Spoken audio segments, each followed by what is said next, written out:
Hello dear students, today we have discussed numericals of electric current। आज हम लोग electric current के numerical को क्या करेंगे, डिस्कस करेंगे, है ना। कुछ क्वेश्चंस को हम देखते हैं। सबसे पहला क्वेश्चन हमारे पास है कि पहला क्वेश्चन है हाउ मेनी इलेक्ट्रॉन्स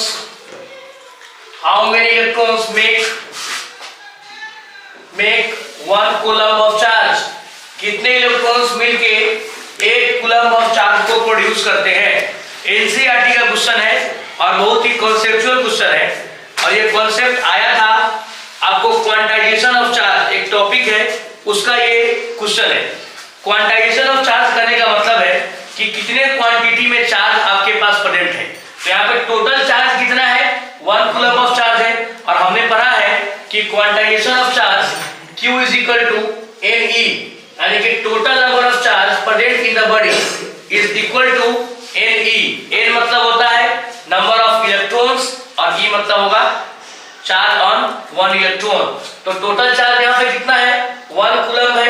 N हमको पता नहीं है कि कितना नंबर ऑफ इलेक्ट्रॉन होगा, लेकिन हमको 1 इलेक्ट्रॉन का चार्ज पता है कि 1.6 × 10⁻⁻19 कूलम ऑफ चार्ज इसके ऊपर रहता है। कॉलम से कॉलम क्या हुआ, आपस में कैंसिल हो गया और n का वैल्यू आ जाएगा 1/1.6 × 10⁻⁻19 n।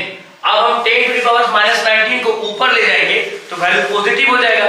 तो 1/1.6 × 10⁻⁻19 और n, ये 1 पॉइंट का पॉइंट जाएगा ऊपर तो 10 आ जाएगा बगल में।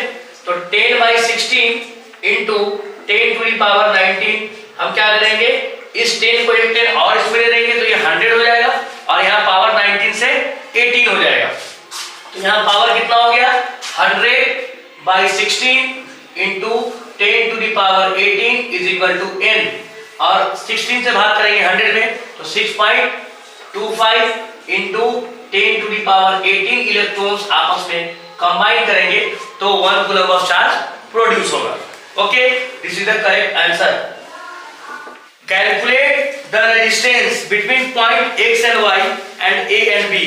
ये क्वेश्चन ICSE में 1999 में पूछा गया क्वेश्चन है और क्वेश्चन का लेवल बहुत ही अच्छा है। देखिए आप सोच के इसको बना सकते हैं। देखिए बहुत ही आसान क्वेश्चन है।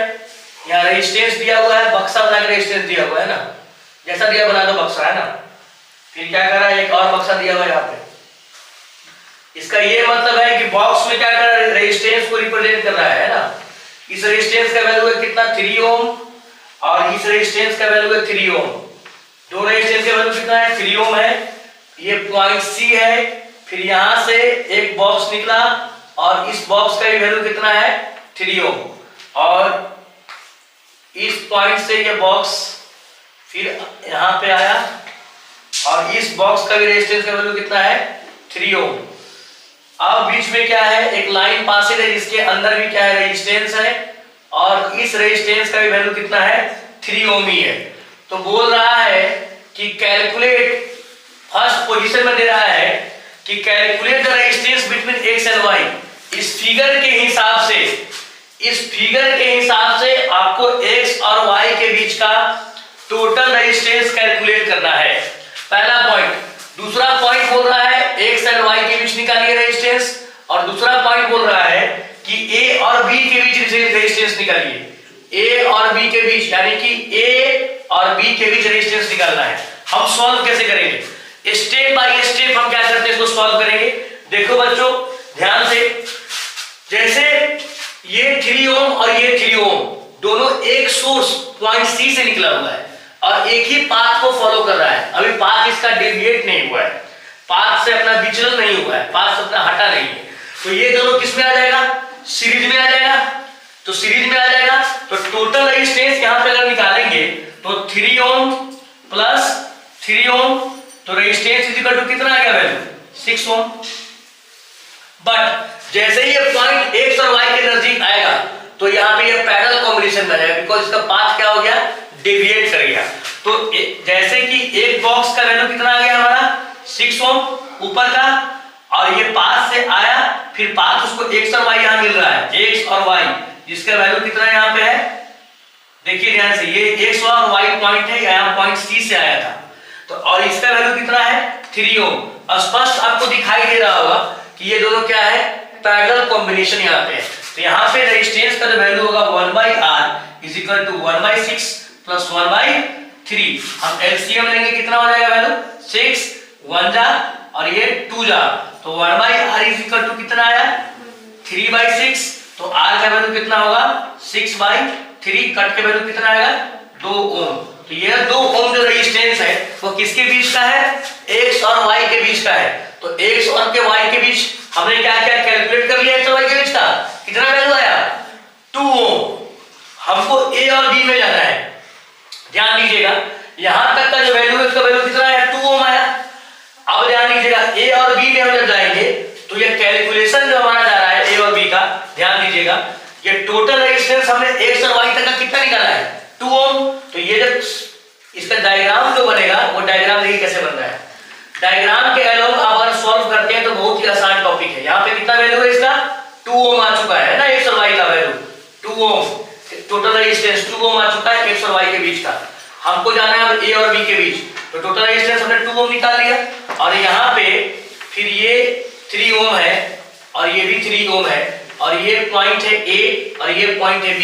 आप स्पष्ट देखो यहाँ पे 3 ओम 2 ओम 3 ओम तीनों का कनेक्शन एक ही लाइन से जुड़ा हुआ है, एक ही वायर से। तो ये तीनों किस में आएंगे सीरीज में आएंगे। तो टोटल रेजिस्टेंस यहाँ पे कितना हो जाएगा R is equal to 2 ohm plus 3 ohm plus 3 ohm यानी कि 8 ओम A और B के बीच के रेजिस्टेंस और X और Y के बीच का 2 ohm. Okay, an appliance rated 440 watt 220 volt is connected across 220 volt supply. Calculate the maximum current that the appliance can draw. First question है और सेकेंड क्वेश्चन है कि calculate the resistance of the appliances. कह रहा है कि resistance भी प्राप्त कीजिए और करंट भी प्राप्त कीजिए। तो इसका ये वेरी सिंपल कि जिन बच्चों को power is equal to P is equal to VI याद होगा वो यहाँ से करंट निकाल सकता है, और जिन बच्चों को P is equal to V²/R याद होगा वो वहां से रेजिस्टेंस को निकाल सकता है। तो हमने पढ़ा है कि power is equal to P is equal to VI और यहाँ पे पावर कितना दिया है क्वेश्चन में, तो 440 वाट है पावर का वैल्यू। तो पावर इज इक्वल टू 440 और हमारा यहाँ पे V यानी कि पोटेंशियल डिफरेंस, पोटेंशियल डिफरेंस का वैल्यू कितना दिया हुआ है क्वेश्चन में खुद बोल रहा है कि वह 220 वोल्ट से क्या है सप्लाई है कनेक्टेड है। तो V का वैल्यू कितना आ गया 220 वोल्ट और I हमको पता नहीं है, I हमको निकालना है। तो I इज इक्वल टू कितना होगा 440/220, 0 0 कट गया, 11 4 जा 11 2 जा है ना। तो I का वैल्यू कितना आ जाएगा 2 एम्पियर। 2020 में ये क्वेश्चन पूछा गया था है ना फिजिक्स का, और इस क्वेश्चन में फिर क्या जा रहा है कि आप रेजिस्टेंस को भी कैलकुलेट कीजिए। तो P इज इक्वल टू आपने पढ़ा है कि V²/R, V का मतलब पोटेंशियल डिफरेंस, R मतलब रेजिस्टेंस। तो P का वैल्यू कितना है 440 और V का वैल्यू कितना है 220 × 220। रेजिस्टेंस हमको क्या करना है कैलकुलेट करना है। तो R इज इक्वल टू कितना होगा 220 × 220/440, 22 2 जा, R का वैल्यू कितना आ जाएगा 2 से 110 यानी कि 110 ओम। ओके, हमारा नेक्स्ट क्वेश्चन है कि if a wire of resistance 2 ohm, if a wire of resistance 2 ohm get stretched to thrice its original length, अगर किसी वायर के लेंथ को खींचकर 3 गुना खींच दिया गया, अब उस पर क्या इफेक्ट पड़ता है। देखिए कह रहा है calculate the new resistance of the wire, आपको न्यू रेजिस्टेंस वायर का निकालना है। और दूसरा क्वेश्चन है what happens to the specific resistance of the wire, specific resistance पे क्या असर पड़ेगा, क्या इफेक्ट पड़ेगा। सबसे पहला बात हमको रेजिस्टेंस निकालना होगा कि वायर का रेजिस्टेंस है क्या। पहला बात कि जब वायर का लेंथ L रहा होगा तो उस समय इसका रेजिस्टेंस क्या रहा होगा R is equal to ρL/A। अब ये फॉर्मूला कहां से आता है ये मैंने आपको बताया है कि रेजिस्टेंस 4 फैक्टर पे डिपेंड करता है। पहला फैक्टर है लेंथ, लेंथ के डायरेक्टली प्रोपोर्शनल। दूसरा फैक्टर है area, area of cross section उसके इनवर्सली प्रोपोर्शनल। तीसरा उसका टेम्परेचर। सीबीएसई वालों को सिर्फ यही पढ़ना है कि temperature is directly proportional to the resistance of wire. But ICSE students, इनके सिलेबस में 3 तरह का वेरिएशन है टेम्परेचर के साथ, जो मैंने थ्योरी क्लास में पढ़ाया है। और चौथा है नेचर ऑफ द मटेरियल, जिसपे वो डिपेंड करता है। इन दोनों इक्वेशन को हम कंबाइन करते हैं तो हमारे पास जो वैल्यू आता है वो R is directly proportional to L by A। इस साइन को हटाने के लिए कांस्टेंट यूज करते हैं रो L बाई A। इस रो को बोलते हैं हम स्पेसिफिक रेजिस्टेंस या रेसिस्टिविटी। ये हर एक मटेरियल का अलग अलग होता है। तो इस कांस्टेंट का वैल्यू क्या करेंगे, पहले हम फाइंड आउट करेंगे, समझ गए। तो यहाँ पे रेजिस्टेंस का वैल्यू कितना है, 2 ओम है। और जब इसका लेंथ क्या रहा होगा, L रहा होगा, तो यहाँ पे रेसिस्टिविटी का वैल्यू हो जाएगा R into A by L। तो resistivity is equal to R का वैल्यू कितना है, 2 ओम है। तो 2 ओम एरिया का एरिया वही रह जाएगा और लेंथ क्या वही रह जाएगा। तो रेसिस्टिविटी का वैल्यू कितना आ जाएगा, 2A by L। Equation number first. अब अकॉर्डिंग टू क्वेश्चन इस वायर के लेंथ को हमने 3 गुना बढ़ा दिया, तो L का जो वैल्यू हो गया वो 3L हो गया। बट लेंथ का वैल्यू कितना हो गया, 3L। आपको ये बात पता होना चाहिए कि अगर किसी बॉडी का हम लेंथ में चेंजिंग करेंगे तो उसके एरिया में भी चेंजिंग आता है। जैसे कि सोना का तार जो खींचा जाता है, सोना मान लो इतना मोटा तार रहा होगा, इसको जब खींचेंगे पतला नहीं होगा, इसका एरिया ऑटोमेटिक पतला होगा। तो अगर लेंथ 3 गुना हो गया तो एरिया कितना होगा, 1/3 हो जाएगा, 1/3 हो जाएगा। तो क्रॉस सेक्शनल एरिया यहाँ पे कितना हो जाएगा, A/3। अब इसके रेजिस्टेंस को हमको क्या करना है, फाइंड आउट करना है। तो रेजिस्टेंस के लिए हमने फार्मूला क्या पढ़ा, रो L बाई A। और रो का वैल्यू हमने कैलकुलेट कर लिया यहाँ से फर्स्ट इक्वेशन से। तो रो का वैल्यू कितना है बच्चों, 2A बाई L। और यहाँ L का वैल्यू कितना है, 3L। और यहाँ एरिया का वैल्यू कितना है, A/3। तो A/3 जब पुट करेंगे आप तो ये 3 कहां चला जाएगा, ऊपर। तो देखिए ध्यान से, 2A इंटू 3L और यहाँ 3 आ गया बाई L इंटू A। ये रेजिस्टेंस का वैल्यू है। L से L कैंसिल और A से A कैंसिल। वैल्यू कितना आ गया बच्चों, 18 ओम इसका वैल्यू क्या हो गया, आ गया। अब दूसरा क्वेश्चन आपसे पूछ रहा है कि what is the effect of specific resistance. बच्चों मटेरियल में चेंजिंग नहीं हो रहा है, मटेरियल को चेंज नहीं कर रहा है, उस वायर को चेंज नहीं कर रहा है, उसके लेंथ और एरिया पे इफेक्ट पड़ रहा है। तो रेजिस्टेंस में कोई भी इफेक्ट नहीं पड़ेगा, बिकॉज हम अगर मटेरियल चेंज कर देते तो रेजिस्टेंस में इफेक्ट पड़ता। तो आप सेकंड क्वेश्चन का आंसर लिखेंगे, there is no effect on the specific resistance because material of the conductor can't be change नहीं हो रहा है ना। Okay. An electric iron is rated 220 volt, 2 kilowatt. An electric iron is rated to 20 volt and 2 kilowatt. कह रहा है if the iron is used for 2 hours daily, अगर iron का यूज प्रत्येक दिन 2 घंटा किया जाता है, find the cost of running it for 1 week if cost 4.25 kilo पर किलोवाट आवर। कह रहा है कॉस्ट जो है वो 4.25 है पर किलोवाट आवर और 1 वीक चलाया जाता है। तो बताइए बिजली बिल कितना आएगा। ये क्वेश्चन 4 मार्क्स का है और 2018 में आईसीएसई में पूछा गया क्वेश्चन है।